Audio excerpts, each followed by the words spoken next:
jiraanne Oromiyaa tiksuu lubbuu keenya laanne Arras lolaa jirra oftaanee jiraanne Oromiyaa tiksuu lubbuu keenya laanne Abaran barree gootummaan mawwalloo nagarree Abaran barree gootummaan mawwalloo nagarree Gootummaan mawwalloo nagarree Gootummaan mawwalloo nagarree Gootummaan mawwalloo nagarree Adda keenya gicha nagarree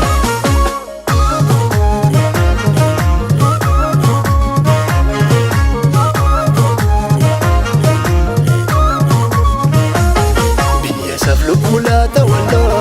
tiksuudhaaf Oromiyaa bal'oo warqituutu barsiise lolaa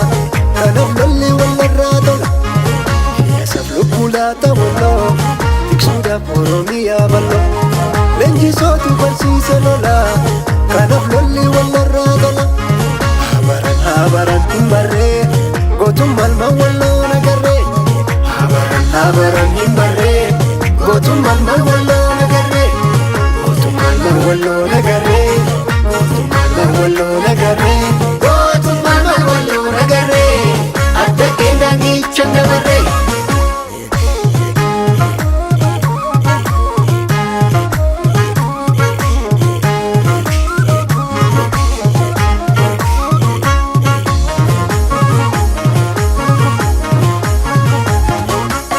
Madda burqaa gootaa walloo lafaa Walloo lafaa Sirraa fagaadullee maafan sirraa hafaa yookiif sirraa hafaa Madda burqaa gootaa walloo lafaa Walloo lafaa Sirraa fagaadullee maafan sirraa hafaa yookiif sirraa hafaa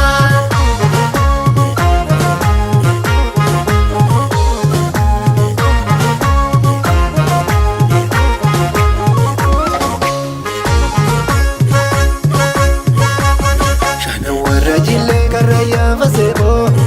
Londuruu sodaa fartallaanne yaaboo Arras lolaa jirra oftaanee jiraanne Oromiyaa tiksuu lubbuu keenya laanne Arras lolaa jirra oftaanee jiraanne Oromiyaa tiksuu lubbuu keenya laanne Abaran barree gootummaan mawwalloo nagarree Abaran barree gootummaan mawwalloo nagarree Mawwalloo nagarree Gootummaan mawwalloo nagarree Gootummaan mawwalloo nagarree Adda keenya gicha nagarree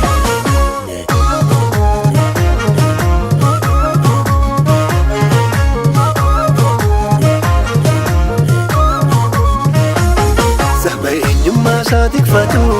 biyya abbaa isaatiif xiiqeffatu Lola jarraa tokko walakkaa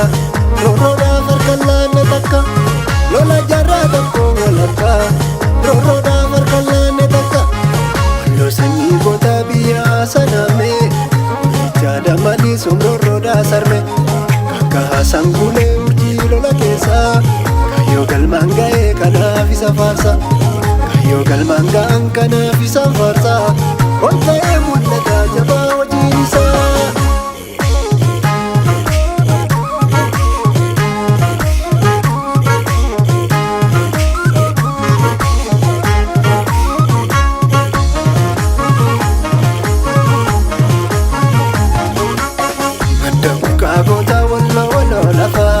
Walloo lafaa Sirraa fagaadullee maafan sirraa hafaa yoomiif sirraa hafaa Madda burqaa gootaa walloo lafaa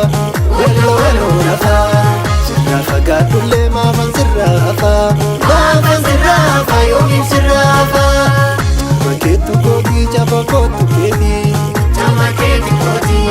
Walloo lafaa naaf jiraadhu ati Walloo lafaa walloo sitti fana naaf jiraadhu ati